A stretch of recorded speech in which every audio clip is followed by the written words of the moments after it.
Hello dear students, welcome all of you in this new video. Today we will continue with the modulation and today our topic is frequency modulation. Last video में amplitude modulation के बारे में बताया था, modulation क्या होती है ये भी मैंने आपको बताया था, ठीक है, कि किस तरह से कैरियर वेव को हम मॉड्यूलेटिंग सिग्नल के साथ मॉड्यूलेट करते हैं, ठीक है, उसके कैरेक्टरिस्टिक्स मॉडिफाई होते हैं। उन कैरेक्टरिस्टिक्स में क्या बताया था मैंने, एक एम्पलीट्यूड होता है, एक फ्रीक्वेंसी और एक फेज, ठीक है। एम्पलीट्यूड को हम ऑलरेडी कर चुके हैं, आज हम क्या करेंगे फ्रीक्वेंसी। तो फ्रीक्वेंसी मॉड्यूलेशन क्या हुआ कि जब कैरियर वेव की, ठीक है, frequency gets modulated with the help of modulating signal, ठीक है। तो फ्रीक्वेंसी में इसमें वेरिएशन आती है, किस तरह से आती है मैंने बताया था आपको कि इस तरह से हमारे पास कैरियर वेव है, ठीक है, ये क्या हो गया हमारे पास मॉड्यूलेटिंग सिग्नल, ठीक है। जब ये दोनों कंबाइन हो जाती है, ठीक है, फिर हमारे पास क्या बन जाता है कंबाइन करके इस तरह से, ठीक है। तो ये क्या हो गया FM frequency modulation, this is a carrier wave और दिस इज मॉड्यूलेटिंग सिग्नल, ठीक है। मॉड्यूलेटिंग सिग्नल्स आपस में मिले, कैरियर वेव्स बनी, क्लियर है। तो उस तरह से हमारे पास क्या मिलता है फ्रीक्वेंसी, मतलब इसमें क्या हुआ कि एम्पलीट्यूड सेम रहा, सिर्फ वेरिएशन किसमें आई उसकी फ्रीक्वेंसी में। कितनी वेरिएशन आई, ठीक है, डायमेट्रिकली इस तरह से करना, डायग्राम इस तरह से बनानी। और इसके बाद हम किसकी बात करेंगे मैथमेटिकली, इस तरह से मैंने बोला था आपको कि जो कैरियर वेव होती है दिस इज इक्वल टू, ठीक है, उसका एम्पलीट्यूड, ठीक है, कैरियर वेव का एम्पलीट्यूड है ना साइन ओमेगा सी टी, और यहां क्या था modulating signal, it is EM sign omega M T, clear है। इस तरह से ये दो वेव्स मिली और हमें रिजल्टेंट जो मिलेगा वो किसके हिसाब से मिलेगा, फ्रीक्वेंसी के हिसाब से। किसके हिसाब से मिलेगा, उसकी फ्रीक्वेंसी के, ठीक है। और फ्रीक्वेंसी में क्या हुआ कि जो फ्रीक्वेंसी चेंज होगी, ठीक है, हम फ्रीक्वेंसी वाइज इसको करेंगे, जो new frequency knew it will be, ठीक है, जो कैरियर वेव की फ्रीक्वेंसी है plus modulating signal, frequency of carrier wave, ठीक है, कितना हो गया ओमेगा जो होता है वो क्या होता है 2 pi nu is frequency, so it is equal to nu c, ठीक है, क्लियर, न्यू सी जो फ्रीक्वेंसी, फिर प्लस मॉड्यूलेटिंग सिग्नल, इसकी फ्रीक्वेंसी में क्या ऐड हो जाएगा EM, क्या ऐड हो जाएगा इसमें, क्या होगा पूरा का पूरा मॉड्यूलेटिंग सिग्नल उसमें ऐड हो जाता है, दैट इज प्लस के, ठीक है, EM sign omega M T. फिर क्या हो रहा है, सिर्फ फ्रीक्वेंसी में पूरा का पूरा मॉड्यूलेटिंग सिग्नल ऐड हो गया, so it becomes nu is equal to nu c 1 plus k, ठीक है, k into EM cos omega M t, where k is a constant of proportion, it is known as frequency deviation constant, ठीक है। k को क्या बोलते हैं हम, frequency deviation constant, clear हो गया था, समझ गया था, ये करना है। इसके बाद, ठीक है, अगर हमको बोले कि जो ये जो होता है जो k है इट इज इन किलोहर्ट्ज और मेगाहर्ट्ज पर वोल्ट, सो जो कोसाइन की वैल्यू, ठीक है, जब आप इसको करोगे कोसाइन की वैल्यू या जो साइन की जो वैल्यू आती है, ठीक है, अगर आप इसको साइन वाइज करते हैं कोसाइन वाइज करते हैं, ठीक है, तो जो वैल्यू मैक्सिमम आएगी उसके हिसाब से तो इसको ऐड आगे कर सकते हो कि इट विल बी मैक्सिमम कब मैक्सिमम है, मिनिमम कब मिनिमम, क्लियर है। उस तरह से आप आगे इसको जब सॉल्व करोगे, ठीक है, जब आप सॉल्व करोगे तो इसकी जो फ्रीक्वेंसी की भी जो वैल्यू आएगी, जो वेरिएशंस रहेगी, ठीक है, वो किस तरह से रहेगी वो आप इसको आगे कर सकते हो, क्लियर। ये यहाँ से आगे बहुत सारी बुक्स में थोड़ा सा डिफरेंट दिया है, अलग अलग करके दिया हुआ है, ठीक है।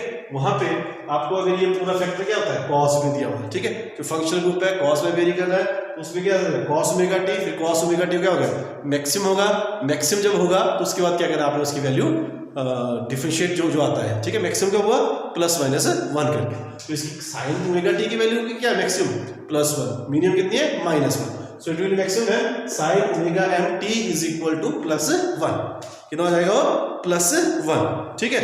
फिर जब +1 आ जाएगा तो न्यू इज इक्वल टू, ठीक है, न्यू सी 1 प्लस के इंटू ई एम, ठीक है, फॉर मैक्सिमम वैल्यू। कितना आ गया फिर? For maximum value. क्लियर हो गया? ठीक है। अब इस तरह से जो फ्रीक्वेंसी की जो मैक्सिमम डेविएशन रहेगी, ठीक है, इसकी सहायता से आप क्या निकाल सकते हो? द मैक्सिमम डेविएशन, ठीक है। तो maximum deviation will be del, it is equal to K E M, ठीक है, के ई एम और न्यू सी, के ई एम न्यू सी।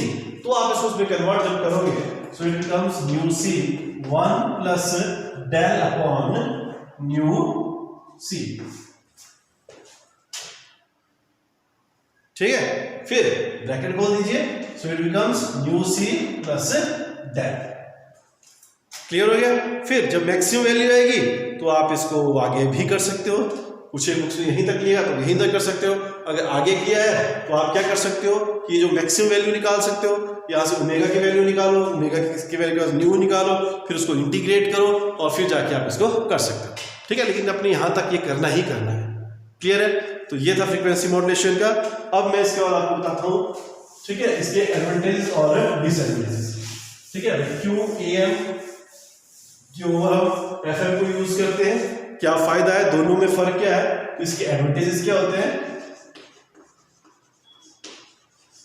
एडवांटेजेस क्या हुए, ठीक है, इसके FM के, ठीक है। मेरे पेपर में बहुत सारे क्वेश्चन पूछा गया है 2 मार्क्स का कि give the advantages of FM over AM, ठीक है। FM का कितना एडवांटेजेस है वो दीजिए और उस तरह से आप इसको कर सकते हैं। क्लियर? तो हम पहले इसके एडवांटेजेस की बात करते हैं, जो इसके यूनिक कैरेक्टर है जिसकी वजह से ये बेस्ट होता है। तो इसमें सबसे बेस्ट क्या है कि जो हमने बोलता है कि एम्पलीट्यूड मॉड्यूलेशन में जो नॉइस की वजह से डिस्टर्बेंस रहती है, ठीक है, नॉइस डिस्टर्बेंस वहां पे रहती है, लेकिन यहाँ पे जो नॉइस डिस्टर्बेंस होती है बहुत ही मिनिमम होती है, ठीक है। मतलब आप बोल सकते हैं it is practically free from the effect of noise, ठीक है। और इन FM अगर नॉइस वहां पे है, ठीक है, it can be further decreased, ठीक है, बाय इंक्रीजिंग इट्स डेविएशन। जो मैंने डेल की वैल्यू इंक्रीज कर दीजिए तो फिर हम उसकी जो नॉइस अगर है उसको और भी कम कर सकते हैं। क्लियर है? फिर जो जितनी भी ट्रांसमिशन होती है, ठीक है, और सारी की सारी जो transmitted powers is useful in the frequency modulation. आई बात समझ में?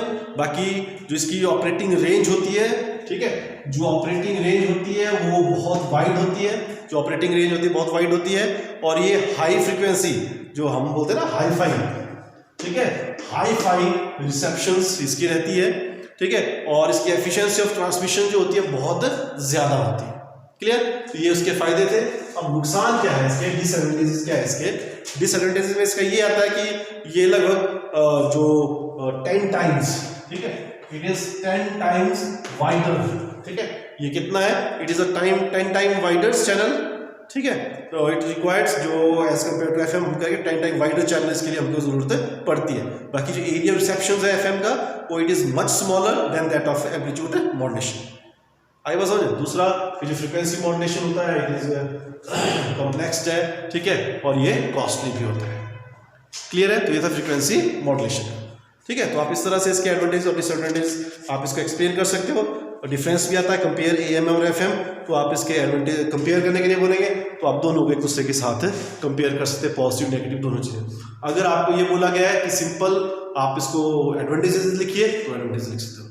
क्लियर है? तो इसके बाद एक टॉपिक है दैट इज पल्स मॉड्यूलेशन, ठीक है। पल्स मॉड्यूलेशन में क्या होता है कि जो पल्स होती है, ठीक है, वो मॉड्यूलेट होगी with the help of modulating signal. मानो इस तरह से पल्स दी है, ठीक है, डिजिटल सिस्टम में पल्स चलेगी, ठीक है। फिर हमारे पास क्या हो गया, ये हमारे पास आ गई कैरियर वेव, ठीक है, ये आपस में मिल गए।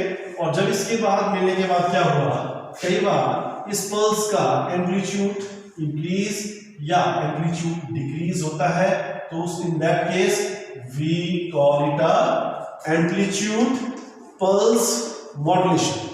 क्या बोलते हैं इसको? Amplitude pulse modulation. क्लियर है? और इन सम केसेस, ठीक है, ये इसका एम्पलीट्यूड सेम रहता है लेकिन इसकी विड्थ कम या ज्यादा हो जाती है, ठीक है। क्या होता है इसका? विड्थ में फर्क आता है, इसकी विड्थ कम या ज्यादा हो जाती है, that is called pulse width modulation, क्या बोलते हैं उसको, पल्स विड्थ मॉड्यूलेशन। क्लियर है? और उसके बाद ठीक है, कई बार क्या होता है इसका, यहाँ पे यहाँ बनाता हूँ, कई बार क्या होता है इसकी पोजीशन जो होती है वो चेंज रहती है। ठीक है, पल्स की पोजीशन इधर उधर हो गई, ठीक है, बाकी सब कुछ सेम रहा, तो उसको क्या बोलते हैं, उसका पल्स पोजीशन मॉड्यूलेशन। क्लियर है? तो इस तरह के पल्स का कई बार एक दो बार ये क्वेश्चन पूछा गया था एग्जाम में, तो आप इसे कर लीजिए। ठीक है, मॉड्यूलेशन जैसी रहती है ये, स्पेशली पल्स के लिए। क्लियर है? तो ये था सारा मॉड्यूलेशन के बारे में। नेक्स्ट वीडियो में, ऑलमोस्ट शायद लास्ट वीडियो होगा आपको इस यूनिट का, उसमें हम बात करेंगे मॉडर्न के बारे में और फैक्ट्स के बारे में।